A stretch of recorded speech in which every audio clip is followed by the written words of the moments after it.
Hello students, welcome to CRP academy. CRP একাডেমিতে তোমাদের সকলকে স্বাগত। এবং আমরা আজকে করব আপকামিং রেলওয়ে গ্রুপ ডি সায়েন্সকে লক্ষ্য করে ম্যাথের 2 নম্বর ক্লাস। ম্যাথের 1 নম্বর ক্লাসে আমরা 10খানা প্রশ্ন উত্তর করেছিলাম এবং আজকে আমরা ম্যাথের 2 নম্বর ক্লাসে আরও 10খানা প্রশ্ন উত্তর করে ফেলবো। তো দেখে নেওয়া যাক কী কী প্রশ্ন উত্তর রয়েছে। দেখো, আজকের ক্লাসের প্রথম যে ম্যাথটা রয়েছে সায়েন্সের মধ্য থেকে, সেটা হচ্ছে একজন শিকারী জলের ওপর থেকে 9 মিটার গভীরে একটা মাছকে দেখল। মাছটি শিকার করতে সে একটি বর্শা ছুড়ল। জলের কত গভীরতায় মাছটি বর্ষাবিদ্ধ হবে? ঠিক আছে, এবং জলের প্রতিসারাঙ্ক দেওয়া রয়েছে 4/3। তো এটা হচ্ছে লাইটের যে চ্যাপ্টার রয়েছে আলো, সেই আলোর চ্যাপ্টার থেকে প্রশ্নটা এসেছে। কি বলছে, একজন শিকারী জলের ওপর থেকে 9 মিটার গভীরে একটা মাছকে দেখেছে এবং সে মাছটিকে শিকার করতে বর্শা ছুড়েছে। তো জলের কত গভীরতায় মাছটি বর্ষাবিদ্ধ হবে? আমরা দেখে থাকি জলের তলায় যখন কোনো জিনিসপত্র থাকে তখন আমরা ওপর থেকে দেখলে যতটা গভীরতা মনে হয়, অ্যাকচুয়াল কিন্তু সেটা কিন্তু আরো বেশি গভীরতায় থাকে। অর্থাৎ ওপর থেকে দেখলে কিন্তু মনে হয় জিনিসটা অনেকটা উপরে রয়েছে, কিন্তু অ্যাকচুয়ালি জিনিসটা কিন্তু অনেকটা গভীরে রয়েছে। তো কতটা গভীরে রয়েছে সেটা আমরা কিভাবে বের করব? একটা সূত্র রয়েছে, সেই সূত্রটা দেখে নাও। জলের প্রতিসারাঙ্ক, জলের প্রতিসারাঙ্ক সমান প্রকৃত গভীরতা, প্রকৃত গভীরতা বাই আপাত গভীরতা। ঠিক আছে, আপাত গভীরতা মানে ওই উপর থেকে যেটা দেখা হচ্ছে 9 মিটার, আর প্রকৃত গভীরতা সেটা আমাদের বের করতে হবে, অর্থাৎ জলের কত গভীরতায় মাছটা ছিল আর জলের প্রতিসারাঙ্ক তো দেয়াই রয়েছে। তো বসিয়ে দেবো জাস্ট 4/3 ইকুয়াল টু প্রকৃত গভীরতা, আর আপাত গভীরতা কত? 9 মিটার। তার মানে কি হয়ে যাবে 4/3 ইন্টু 9 ইকুয়াল টু প্রকৃত গভীরতা। তো 3 দিয়ে কাটবে 12 মিটার হয়ে যাবে প্রকৃত গভীরতা। ওকে, তো আশা করি বুঝতে পেরেছি। সঠিক উত্তর হবে অপশন সি, 12 মিটার। সরি, এটা হচ্ছে, এগুলো সবগুলোই মিটার হবে। ঠিক আছে, মিটার মিটার মিটার মিটার, আর সেমিতে থাকলে 100 দিয়ে গুণ করে দিলেই হয়ে যাবে। ওকে, নেক্সট দেখো, এখানে উত্তরটা সুন্দরভাবে করে দেওয়া রয়েছে, এটা হবে মিটার। নেক্সট 2 নম্বর প্রশ্ন কি বলছে, 125 গ্রাম ভরের একটি ক্রিকেট বলের বেগ 12 মিটার পার সেকেন্ড। একজন ক্রিকেটার 0.1 সেকেন্ডে বলটি ধরল। সে কত বল প্রয়োগ করেছিল? কি বলছে, 125 গ্রাম একটা ভর, তার মানে কি বোঝাচ্ছে এখান থেকে? এম। ঠিক আছে, এম দিয়ে প্রকাশ করে থাকি ভরকে। M equal to 125 gram. Okay, তারপরে কি বলেছে, বেগ। বেগ হচ্ছে metre per second. Metre per second মানে কিসে দেওয়া রয়েছে? এটা দেওয়া রয়েছে এসআই এককে দেওয়া রয়েছে। বেগকে আমরা প্রকাশ করে থাকি কি দিয়ে? বেগকে আমরা প্রকাশ করে থাকি দুটো দিয়ে, বেগ প্রকাশ করে থাকি, একটা হচ্ছে ইউ আর একটা হচ্ছে ভি। ইউ হচ্ছে প্রাথমিক বেগ,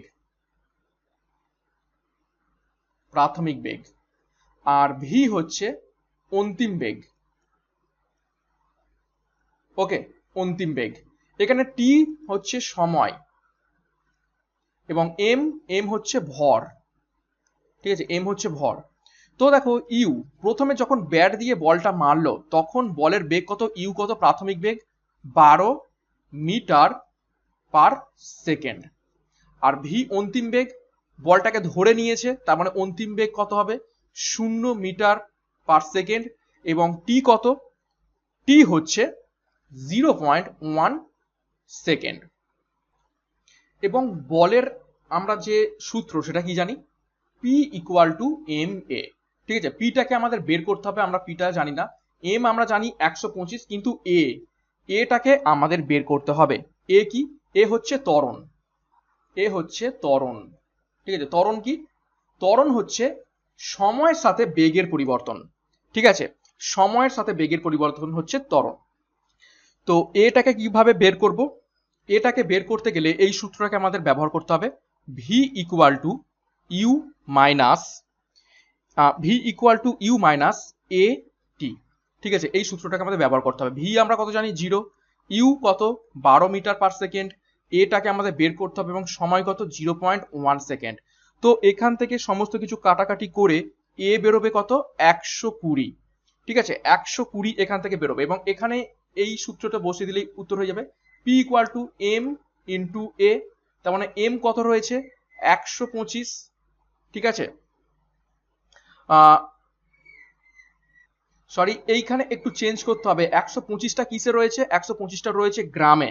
তার মানে এটাকে কিসে রয়েছে সিজিএস, এবং বাদ বাকি যেগুলো আমরা দেখছি সব মিটারে রয়েছে। তার মানে আমাকে এই গ্রাম থেকে অর্থাৎ সিজিএস থেকে এসআই তে নিয়ে যেতে হবে।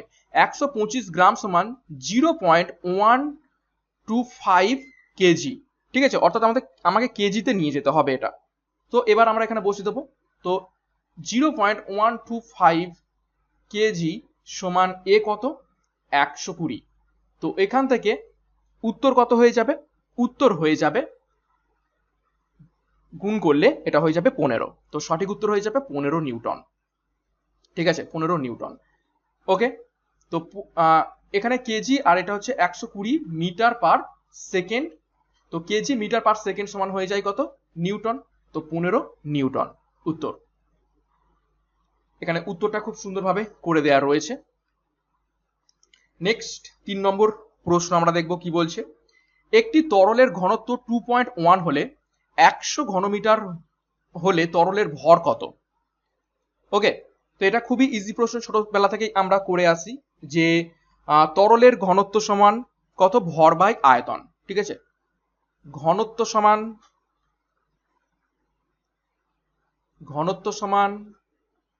ভর বাই আয়তন, এই সূত্রটা আমরা জানি। তো ঘনত্ব 2.1, ভর কত রয়েছে 100 ঘনমিটার, সরি ভর বের করতে হবে, ভর এখানে রইলো আর আয়তন কত রয়েছে 100 ঘনমিটার। তো নিচে এখানে 100 বসিয়ে দিলাম। তো এখান থেকে 2.1 ইন্টু 100 সমান ভর। তো উত্তর হয়ে যাবে 210 কেজি। ঠিক আছে, সরি ভর। তো সঠিক উত্তর হবে অপশন সি। উত্তর এখানে করে দেওয়া রয়েছে বোঝার জন্য। নেক্সট 4 নম্বর প্রশ্ন। 12 ভোল্ট বিভব পার্থক্যে 2C চার্জ পাঠালে অর্থাৎ 2 কুলম্ব চার্জ পাঠালে কৃতকার্য কত হবে? ওকে, এটার একদম ডাইরেক্ট ফর্মুলা রয়েছে, W সমান V ইকুয়াল ইন্টু কিউ, যেখানে W হলো কৃতকার্য, V হচ্ছে বিভব পার্থক্য, আর কিউ হচ্ছে চার্জ বা আধান। তো W আমাদের বের করতে হবে, W ইকুয়াল টু V কত রয়েছে 12 ইন্টু কিউ কত 2 কুলম্ব। তো সঠিক উত্তর হয়ে যাবে W হবে 24 জুল। তো সঠিক উত্তর হবে অপশন এ। করে দেওয়া রয়েছে উত্তরটা। নেক্সট 5 নম্বর প্রশ্ন। একই নিয়মে হবে এক্স ও ওয়াই বিভব যুক্ত দুটি বিন্দুর মধ্যে একটি একক ধনাত্মক আধানকে নিয়ে যেতে কাজ করতে হয় কত? তার মানে এখানেও কার্য চেয়েছে, সেই একই সূত্র W equal to V into Q. ঠিক আছে, W বের করতে হবে, V এখান থেকে কত, V দেখো x এবং y দুটোকে কি করা হয়েছে যুক্ত করা হয়েছে, অর্থাৎ x প্লাস ওয়াই। আর কিউ কত, এখানে একক ধনাত্মক আধান অর্থাৎ কিউ ইকুয়াল টু 1। তো x প্লাস ওয়াই ইন্টু 1। তো W হয়ে যাবে শুধুমাত্র x প্লাস ওয়াই। তো সঠিক উত্তর হবে option A, x plus Y joule. এখানে নেক্সট পেজে উত্তরটা করে দেওয়া রয়েছে। নেক্সট 6 নম্বর প্রশ্ন। এটা একটু বড় মতো উত্তর আসবে। ঠিক আছে, একটু করতে হবে। কি বলছে, 10 ওহম 20 ওহম এবং 30 ওহম রোধকে প্রথমে শ্রেণী সমবায়ে এবং পরে সমান্তরাল সমবায়ে যুক্ত করা হলে দুই ক্ষেত্রে তুল্য রোধের অনুপাত কত? প্রশ্নটা একদমই ইজি প্রশ্ন, সূত্র জানলেই হবে। তো আগে বের করব, প্রথমে শ্রেণী সমবায়ে যুক্ত করা হয়েছে, তো শ্রেণী সমবায়ে তুল্য রোধ বের করব এবং পরে সমান্তরাল সমবায়ে তুল্য রোধ বের করব, তারপর সেই দুটোর অনুপাত করলেই উত্তর বেরিয়ে যাবে।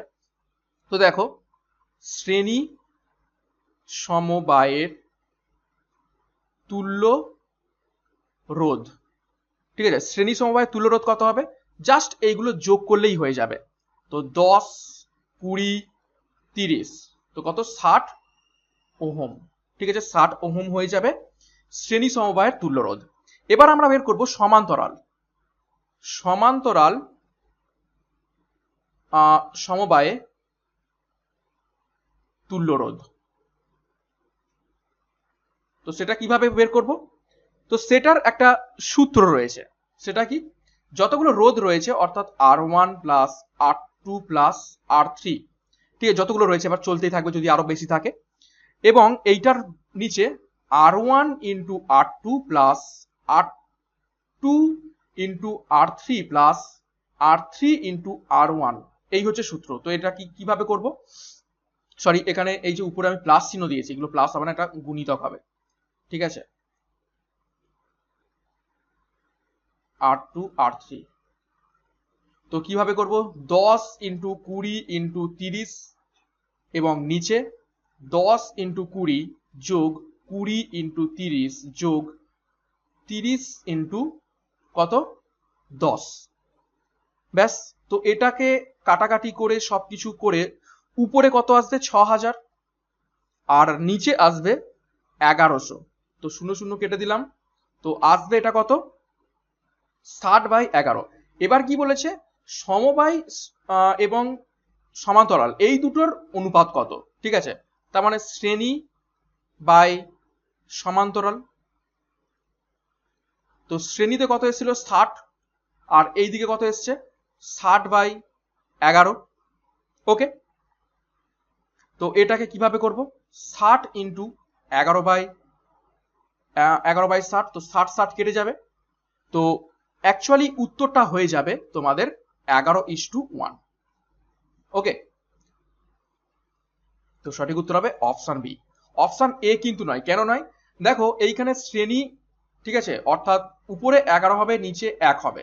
ঠিক আছে, তো এই জন্যই হচ্ছে 11:1। এখানে কিন্তু সুন্দরভাবে করে দেওয়া রয়েছে। নেক্সট 7 নম্বর প্রশ্ন। একটি দর্পণের বক্রতার ব্যাসার্ধ 20 সেন্টিমিটার হলে এর ফোকাস দূরত্ব কত? এটা একদমই ইজি প্রশ্ন রয়েছে, ডাইরেক্ট সূত্রে বলে বসিয়ে দিলেই হবে। সূত্রটা হচ্ছে R ইকুয়াল টু 2F, যেখানে R হচ্ছে এই বক্রতা ব্যাসার্ধ আর F হচ্ছে ফোকাস দূরত্ব। তো এখানে R কত বলেছে? 20 সেন্টিমিটার, 2 ইন্টু F 10, তো 10 হবে ফোকাস দৈর্ঘ্য।